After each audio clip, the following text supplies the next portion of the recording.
दोस्तों, सरकार की दलाली करते करते एएनआई की स्मिता प्रकाश इतना ज्यादा गिर चुकी है कि अब उसने ऑनलाइन वसूली, ऑनलाइन रंगदारी मांगने का काम भी शुरू कर दिया। एएनआई नाम की संस्था है जो इस देश की बहुत बड़ी न्यूज एजेंसी में से एक इसकी गिनती होती है। इसकी मालकिन है स्मिता प्रकाश। इसकी संस्था के द्वारा तमाम यूट्यूब के ऊपर क्रिएटर्स हैं, उनको कॉपीराइट स्ट्राइक दी जा रही है। अभी हाल ही में मोहक मंगल नाम के एक यूट्यूब क्रिएटर हैं जिनके यूट्यूब चैनल के ऊपर 4 मिलियन से भी ज़्यादा सब्सक्राइबर हैं। उन्होंने एक वीडियो बनाई और बताया कि उनके चैनल के ऊपर एएनआई की तरफ से 2 कॉपीराइट स्ट्राइक मारी गई, जिसमें उन्होंने अपनी वीडियो के अंदर सिर्फ और सिर्फ एक वीडियो में 9 सेकंड की और एक वीडियो में 10 सेकंड की एएनआई की वीडियो क्लिप का इस्तेमाल किया था लोगों को रेफरेंस देने के लिए। लेकिन उसके बावजूद एएनआई की तरफ से उनके वीडियो के ऊपर, उनके चैनल के ऊपर कॉपीराइट स्ट्राइक मारा गया। जिसके बाद मोहक मंगल की टीम ने एएनआई की टीम से कांटेक्ट किया और उनसे रिक्वेस्ट की कि भाई आप ये कॉपीराइट स्ट्राइक हटा दीजिए, क्योंकि यदि आपने कॉपीराइट स्ट्राइक नहीं हटाई तो मेरा चैनल डिलीट हो जाएगा। उधर एएनआई के एम्प्लॉय की तरफ से रिस्पॉन्स आता है कि अभी तो हम लोगों ने सिर्फ 2 ही कॉपीराइट स्ट्राइक मारी है, अभी लाइन में 4-5 कॉपीराइट स्ट्राइक ऑलरेडी पेंडिंग है और वो भी कुछ दिनों में आपके चैनल के ऊपर लग जाएगी, जिसके बाद आपका चैनल पूरी तरीके से परमानेंटली डिलीट हो जाएगा। जब मोहक मंगल की टीम की तरफ से कहा गया कि बताइए इस कॉपीराइट स्ट्राइक को कैसे हटाया जा सकता है, तो एएनआई एम्प्लॉय की तरफ से जवाब आता है कि आप हमें 48 लाख प्लस जीएसटी दे दीजिए, हम ये सारी कॉपीराइट स्ट्राइक हटा लेंगे और बदले में आपको 1 साल का सब्सक्रिप्शन दे देंगे। यानी कि आप 1 साल तक हमारी वीडियो क्लिप का इस्तेमाल कर सकते हैं, आपको किसी भी तरीके से कोई भी कॉपीराइट स्ट्राइक नहीं आएगा। सिर्फ मोहक मंगल ही नहीं, एक और यूट्यूब के ऊपर क्रिएटर है जिनका नाम रजत पवार है, जो कि रोस्टिंग की वीडियो बनाते हैं। उनकी भी वीडियो पिछले दिनों सोशल मीडिया इसी यूट्यूब के ऊपर आई थी और उन्होंने भी बताया कि उनके वीडियो में भी 4 या 5 सेकंड की वीडियो क्लिप एएनआई की इस्तेमाल की गई थी। वो रोस्टिंग वीडियो बनाते हैं तो दूसरी वीडियोस की क्लिप इस्तेमाल अपने वीडियो के अंदर करते हैं। इसके वजह से एएनआई ने उनके चैनल के ऊपर भी कॉपीराइट स्ट्राइक लगा दिया और बदले में, स्ट्राइक हटाने के बदले में उनसे 18 लाख रुपए की डिमांड की गई। इससे पहले दोस्तों, पौरुष शर्मा नाम के एक यूट्यूब के ऊपर क्रिएटर है, उनके चैनल के ऊपर भी 1 मिलियन से ज्यादा सब्सक्राइबर हैं। उनके चैनल के ऊपर भी एएनआई की तरफ से कॉपीराइट स्ट्राइक मारा गया था, जिसके बदले में, स्ट्राइक हटाने के बदले में उनसे 22 लाख प्लस जीएसटी की डिमांड की गई थी। हालांकि पौरुष शर्मा ने एएनआई की इस वसूली के आगे घुटने टेक दिए थे। उन्होंने यूट्यूब के ऊपर वीडियो बनाई थी और एक कैंपेन चलाया था, लोगों से पैसे मांगे थे जिससे कि वो एएनआई को दे सके और अपने चैनल को बचा सके। लोग आगे भी आए थे और लोगों ने पौरुष शर्मा की मदद भी की थी। क्राउड फंडिंग के जरिए पौरुष शर्मा ने पैसे इकट्ठे भी किए और उन्होंने एएनआई को जाकर दे दिए, जिसके बाद उनका चैनल फिलहाल तो बच गया है। इसी तरीके से एएनआई ने बहुत सारे यूट्यूब क्रिएटर्स को डराया, धमकाया और पैसे वसूलने का काम किया। लेकिन मोहक मंगल ने एएनआई के सामने घुटने नहीं टेके और उन्होंने वीडियो में साफ साफ कहा कि मैं तुम्हें एक फूटी कौड़ी नहीं देने वाला हूं, चाहे उसके बदले में तुम मेरा चैनल डिलीट कर दो, चाहे मुझे तुम यूट्यूब के ऊपर बैन कर दो। मैं इतना पढ़ा लिखा हूं, इतना हार्ड वर्किंग हूं, मेरे पास इतनी डिग्री है कि मैं कोई भी काम करूंगा तो उसमें जरूर कामयाब हो जाऊंगा। उन्होंने साफ साफ कहा कि मैं तुम्हारी इस रंगदारी से, तुम्हारी इस धमकी से डरने वालों में से नहीं हूं। और उनकी इस वीडियो के कमेंट के अंदर देश के जितने भी बड़े बड़े क्रिएटर हैं, आप नाम लीजिए, चाहे ध्रुव राठी हो, चाहे नीतीश राजपूत हो, चाहे श्याम रंगीला हो, चाहे सार्थक गोस्वामी हो, चाहे कुणाल कामरा हो, चाहे थगेश हो, सभी देश के बड़े बड़े यूट्यूबर्स ने मोहक मंगल का सपोर्ट किया है। ध्रुव राठी ने कहा कि ऐसा लग रहा है कि ये लोग किसी तरीके का एक एक्सटॉर्शन रैकेट चला रहे हैं। नीतीश राजपूत ने कहा कि यूट्यूब इंडिया को इसमें संज्ञान लेना चाहिए और सभी को एकजुट होना चाहिए, ये सरासर गलत है। कुणाल कामरा ने कहा कि यहाँ पर यूट्यूब की भी अकाउंटेबिलिटी तय होनी चाहिए और एएनआई जैसे संस्थान को यूट्यूब इंडिया से बैन करना चाहिए, क्योंकि यूट्यूब हम जैसे क्रिएटर्स की वजह से पैसा कमाता है, ना कि एएनआई जैसी चोर ऑर्गेनाइजेशन के वजह से।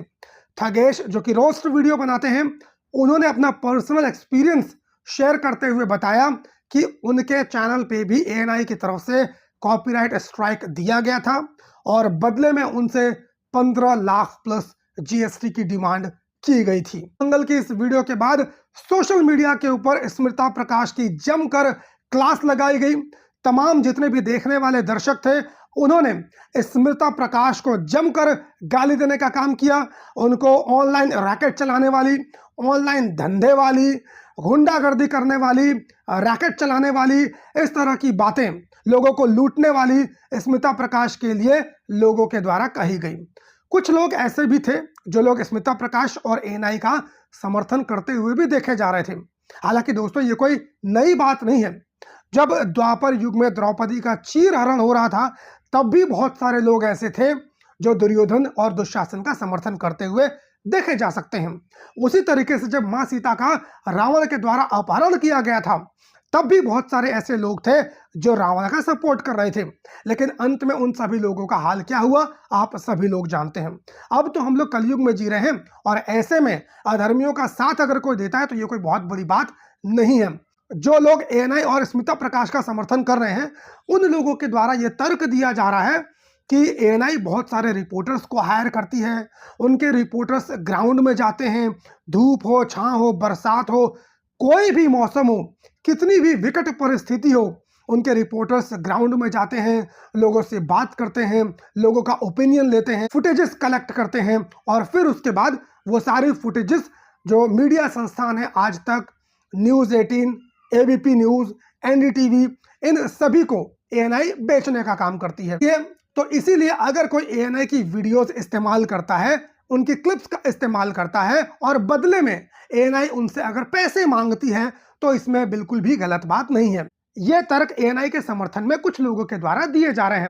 तो मैं उनके इस घटिया तर्क के जवाब में कहना चाहता हूं कि मान लिया एएनआई रिपोर्टर्स हायर करता है, उनके रिपोर्टर्स ग्राउंड पर जाते हैं, पैसा लगता है रहने में, खाने में, जाने में, आने में, लोगों से बातचीत करने में, ऑब्वियस सी बात है इन्वेस्टमेंट लगती होगी, उसके बदले में आपको पैसे भी लेने चाहिए, इसमें कोई भी गलत बात नहीं है। अगर एएनआई पैसे मांगता है तो कोई भी गलत बात नहीं है, लेकिन कितने? 18 लाख, 20 लाख, 40 लाख, 50 लाख, इतने पैसे कोई कैसे मांग सकता है? अगर एएनआई वालों को वाकई ही जो बदले में उन्होंने इन्वेस्ट किया है उसके बदले में अगर उनको पैसा चाहिए तो वो क्रिएटर से जिस वीडियो में उनकी वीडियो क्लिप इस्तेमाल की गई है उस वीडियो से जो भी रेवेन्यू जनरेट हुआ है वो रेवेन्यू एएनआई आसानी से कलेक्ट कर सकता है। और अगर वो ऐसी डिमांड लोगों से करता है, क्रिएटर से करता है, तो मुझे नहीं लगता कि कोई भी क्रिएटर ऐसा होगा जो एएनआई को पैसे देने से मना करेगा। खुशी खुशी कोई भी एएनआई को पैसे दे देगा। और जो भी लोग ये बात कह रहे हैं कि एएनआई का ये सब्सक्रिप्शन मॉडल है, बहुत सारे लोग ऐसे हैं दोस्तों जो बोल रहे हैं कि एएनआई का ये सब्सक्रिप्शन मॉडल है।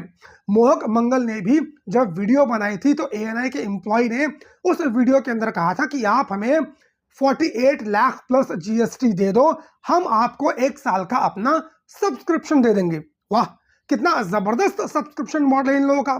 40 लाख रुपए में ये 1 साल का सब्सक्रिप्शन लोगों को दे रहे हैं। और उनके द्वारा यह भी बताया गया कि जो न्यूज एजेंसीज हैं वो भी इनसे सब्सक्रिप्शन लेने का काम करती हैं। लेकिन मैं इन लोगों से यह कहना चाहता हूं कि न्यूज एजेंसीज और यूट्यूब क्रिएटर्स में तुम लोगों को कोई अंतर नजर नहीं आता है। न्यूज एजेंसीज तुम्हारे वीडियो क्लिप्स का इस्तेमाल करती हैं, तुम्हारे फुटेजेस का इस्तेमाल करती हैं, तो पूरी इस्तेमाल करती हैं और पूरे दिन उसे अपने न्यूज चैनल के ऊपर दिखाने का काम करती हैं और टीआरपी बटोरने का काम करती हैं और उससे पैसे कमाने का काम करती हैं। जबकि जो यूट्यूब क्रिएटर्स होते हैं वो हफ्ते के अंदर 1 वीडियो बनाते हैं, कोई क्रिएटर्स हफ्ते के अंदर 2-3 वीडियो बनाता है और महज 10 से 12 मिनट की उनकी वीडियोस होती है। कुछ क्रिएटर्स की हो सकती है कि आधे घंटे की वीडियोस हो और उसमें आप लोगों की सिर्फ 10 सेकंड की क्लिप इस्तेमाल करते हैं, 15-20 सेकंड की क्लिप इस्तेमाल करते हैं। और ऐसे में आप एक न्यूज एजेंसी का कंपैरिजन किसी यूट्यूब क्रिएटर के साथ कैसे कर सकते हो? आपको अगर यूट्यूबर्स के लिए कोई सब्सक्रिप्शन मॉडल बनाना है तो आप बेशक बना सकते हो। आप महीने का $10, $20, $30 तक रख सकते हो और बाकायदा एक पॉलिसी बना सकते हो। किसी भी क्रिएटर को अगर आपकी पॉलिसी ठीक लगेगी, आपका सब्सक्रिप्शन मॉडल ठीक लगेगा, तो आपकी पॉलिसी को वो ले सकता है, आपके सब्सक्रिप्शन को वो ले सकता है। जिसे नहीं ठीक लगेगा वो नहीं लेगा। इस तरह की अगर आप कोई सब्सक्रिप्शन मॉडल बनाते हो तो अच्छा रहेगा। जिस तरीके से आप लोग लोगों से पैसा मांग रहे हो, जिस तरीके से आप लोग लोगों के चैनल को डिलीट कराने की धमकी दे रहे हो और बदले में उनसे 40-50 लाख की डिमांड कर रहे हो, ये एक्सटॉर्शन रैकेट की तरह है, ये ऑनलाइन गुंडागर्दी रंगदारी की तरह है। इसके अलावा एक और चीज मैं एएनआई वालों से कहना चाहता हूं कि तुम लोग बोलते हो कि ये तुम्हारी इंटेलेक्चुअल प्रॉपर्टी है, इसीलिए हम बदले में पैसे मांग रहे हैं। मैं तुमसे ये पूछना चाहता हूं कि तुम्हारे रिपोर्टर्स ग्राउंड पर जाते हैं, लोगों से बात करते हैं, लोगों का ओपिनियन लेते हैं, क्या उन लोगों को तुम लोग पैसे देते हो ओपिनियन देने के लिए? जब तुम उन लोगों को पैसे नहीं देते हो तो ये तुम्हारी इंटेलेक्चुअल प्रॉपर्टी कैसे हो सकती है? हमारे देश की गवर्नमेंट तुमको एक्सक्लूसिव वीडियोस देती है, एक्सक्लूसिव न्यूज देती है, फुटेजेस देती है। नरेंद्र मोदी जी अपना इंटरव्यू देते हैं, गवर्नमेंट अपनी कोई न्यूज देती है, तो क्या हमारे देश की गवर्नमेंट या नरेंद्र मोदी जी आपसे किसी भी तरीके का कोई पैसा मांगते हैं? क्या आप उनको कोई पैसा देते हो? जाहिर सी बात है नहीं देते होगे। ये सब कुछ फ्री में होता होगा, तो ये आपकी इंटेलेक्चुअल प्रॉपर्टी कैसे हो सकती है? जब 15 अगस्त को परेड होती है, नरेंद्र मोदी जी भाषण देते हैं, तो दिन भर आप लोग नरेंद्र मोदी के भाषण को दिखाते हो, परेड को दिखाते हो। क्या डीडी न्यूज आपसे पैसे मांगता है? क्या इस देश की सरकार आपसे पैसे मांगती है? जब नहीं मांगती है तो ये आपकी इंटेलेक्चुअल प्रॉपर्टी कैसे हो गई? न्यूज किसी की इंटेलेक्चुअल प्रॉपर्टी कैसे हो सकती है? हाँ, मैं मानता हूं प्रोडक्शन में खर्चा होता है, न्यूज रिपोर्टर को यहां वहां भेजने में खर्चा होता है, एडिटिंग में खर्चा होता है, तमाम चीजों में खर्चा होता है। उसके बदले में आप रीजनेबल अमाउंट जरूर मांग सकते हो, लेकिन इंटेलेक्चुअल प्रॉपर्टी के नाम पर आप किसी से 18, 20, 50 लाख की डिमांड नहीं कर सकते हो। तरफ हमारे देश की गवर्नमेंट है, नरेंद्र मोदी खुद देश के लोगों से स्वरोजगार करने के लिए कहते हैं, लोगों को बिजनेस करने के लिए मोटिवेट करते हैं, और जब लोग अपना यूट्यूब के ऊपर चैनल क्रिएट करते हैं, उससे पैसा कमाते हैं, अपने परिवार का भरण पोषण करते हैं, साथ में एडिटर रखते हैं, साथ में स्क्रिप्ट राइटर रखते हैं, साथ में डायरेक्टर रखते हैं, 3-4 लोगों को रखते हैं और उनके परिवार का भी भरण पोषण उस चैनल से होता है, तब ऐसे में एएनआई जैसी दलाल पत्रकार स्मिता प्रकाश चैनल को डिलीट कराने की धमकी देती है, लोगों का रोजगार छीनती, लोगों से ऑनलाइन उगाही करने का काम करती है, ऑनलाइन गुंडागर्दी करने का काम करती है, ऑनलाइन रंगदारी मांगने का काम करती है। तो जो भी स्मिता प्रकाश एएनआई के द्वारा किया जा रहा है, यह सरकार के इनिशिएटिव के भी खिलाफ है। अगर ये सारे लोग यूट्यूब क्रिएटर्स बेरोजगार हो जाएंगे तो कल को ये सारे लोग सरकार से नौकरी मांगेंगे। हमारे देश की सरकार नौकरी तो नहीं दे पा रही है, लेकिन जो लोग स्वरोजगार कर रहे हैं, जो लोग अपना बिजनेस कर रहे हैं, उसको भी हमारे देश की सरकार को बचाने की जरूरत है। और इसीलिए इस वीडियो के माध्यम से मैं देश के प्रधानमंत्री और सरकार से ये निवेदन करता हूं कि एएनआई जैसी जो न्यूज एजेंसी है, स्मिता प्रकाश जैसी दलाल पत्रकार है, इनके ऊपर पूरी तरीके से बैन लगाना चाहिए, इनके खिलाफ सख्त से सख्त कार्रवाई करनी चाहिए, क्योंकि जो हरकत एएनआई स्मिता प्रकाश के द्वारा की जा रही है, ये कानूनन अपराध है, गुंडागर्दी है, रंगदारी है। बार बार मैं इस बात को कह रहा हूं। दोस्तों, इस वीडियो को जितना हो सके उतना ज्यादा आप लोग शेयर कीजिए, चैनल पर नए हो तो सब्सक्राइब कर लीजिए। फेसबुक, ट्विटर, इंस्टाग्राम, यहाँ पर मेरी आईडी आप सभी लोगों को मिल जाएगी, वहां पर जाकर भी आप मुझे फॉलो कर सकते हैं। बाकी मुलाकात करता हूं किसी और वीडियो में, तब तक के लिए बहुत बहुत धन्यवाद। जय हिंद।